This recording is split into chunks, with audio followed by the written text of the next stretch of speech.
Good morning, Nystrom, and happy Thursday to you. I hope you are safe and I hope you are healthy. Two really important things right now. A little bit of bad news. I don't have any more pictures or videos of Dolly flying through the sky. You've kind of seen all of her tricks. So until I can teach her to do something new and remarkable, you're out of luck. I'm sorry about that. I'm working on some new things, but it'll be a little while. In the meantime, you are just stuck with me. On a much more serious note, you may have seen the news last night or heard some adults talking about what happened in Washington, D.C., in our nation's capital. If so, that likely raised some questions or maybe even some concerns or fears, and that is completely normal and okay. What happened yesterday was tied to the election in November. If you remember, Joe Biden was elected our new president a few months ago, and in less than 2 short weeks, he will be sworn in as the President of the United States. Without going into too many details, some people were not happy about the results and turned violent in Washington, D.C. yesterday.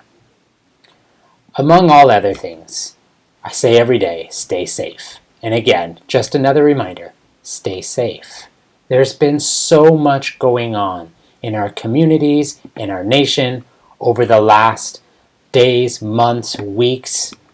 And so I encourage you, when things come up, ask questions. Talk to your family. Talk to your friends. We will leave room for discussions and questions on what is happening in your classrooms today.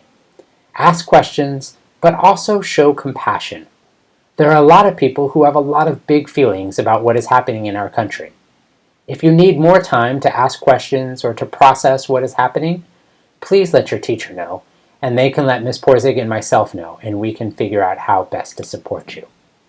I am hopeful that our country and all of our communities, be it in California, here in Richmond, and even smaller here at Richmond, will emerge from all of this more safe and more equitable than we have been. Days like yesterday test that notion, but I hope you know that you can lean on those around you and those who care for you to continue to support you. And trust that all of us here at Nystrom are here when you need us. We are here to support you. So please, please, let us know how we can best do that. All right. Threw you a tough one on Wednesday, didn't I? Before Mount Everest was discovered, what was the highest mountain on Earth? Not as many folks got this one. The answer is, of course, Mount Everest. It was still the tallest mountain before it was discovered. We just didn't know it yet. Had to think on that one. Congratulations to Miss Sims, Miss Barba, Miss B, Miss Ibilola, Miss Pierce, Miss Franco, and Miss Heller. Big shout out to both first and second graders for getting that one. You really had to put on your thinking cap to get that one.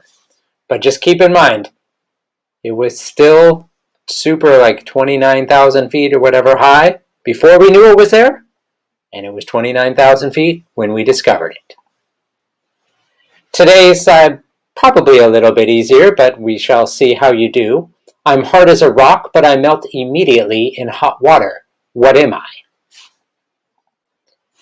And all week long we've been talking about New Year's resolutions and goals, and so I promised to share a couple more each day. So the first column was 2 things you want to learn this year. Sophia said, I want to learn how to draw better. Would love to see some of your drawing, Sophia. It's a great thing to do when you are not online in class and also be able to stay safe in your home. Calvin said, I want to be able to animate using pictures. So definitely a theme today with both of those, of people using their creativity to draw and create. Would love to see some of your work at some point. The second column was about one way you can make someone smile each day. And Ruby said, telling a funny joke to a friend or to make them, for you to make them smile. And so true. We have a joke book here at my house that I get daily jokes read to me. I never get them right, but they are amusing. Also, a whole bunch of would you rather. And those are a fantastic way to get a laugh out of, all of us. Anthony says, one way I could make someone smile is saying one thing I like about them. Absolutely, a compliment. Great, would love to hear it. And this third column is easily the trickiest. 2 things I can do to make Nystrom a better place. And I'm guessing, and we also said your classroom, and a lot of people are saying mute, staying on mute, hitting the raise your hand button, things like that. And you're absolutely correct. I am guessing this would be so much easier if we were in the building like normal, right? There's so many things we could do around campus to make our school better. And it may be a little bit hard to imagine that as we are stuck in our homes doing school on tablets. But there still are some ways. But if you're really struggling with that one, you can also post or think about 2 things you can do to make your house a better place, or your neighborhood, or your community. What can you do to make those around you and the community that you are in a better place? See if that helps you a little bit, even if it's just as small as your house. I could take out the trash, I could empty the dishwasher, I could wash the dishes, I could put away my clothes, things like that. Finally, the last column, 1 act of kindness I can do each week in the new year. And Jocelyn said, we can be nice and help each other, that help people that need help, and if they are hurt, and be a good student every day in class or Zoom. Absolutely, Jocelyn. Loved hearing all your responses. We'll leave that Padlet up there for 1 more day. So if you have thoughts or ideas, please do share them as we head in towards Friday. For today, remember those 4 B's. Be responsible, be respectful, be safe, and be honest. Have a great day or not. The choice is yours.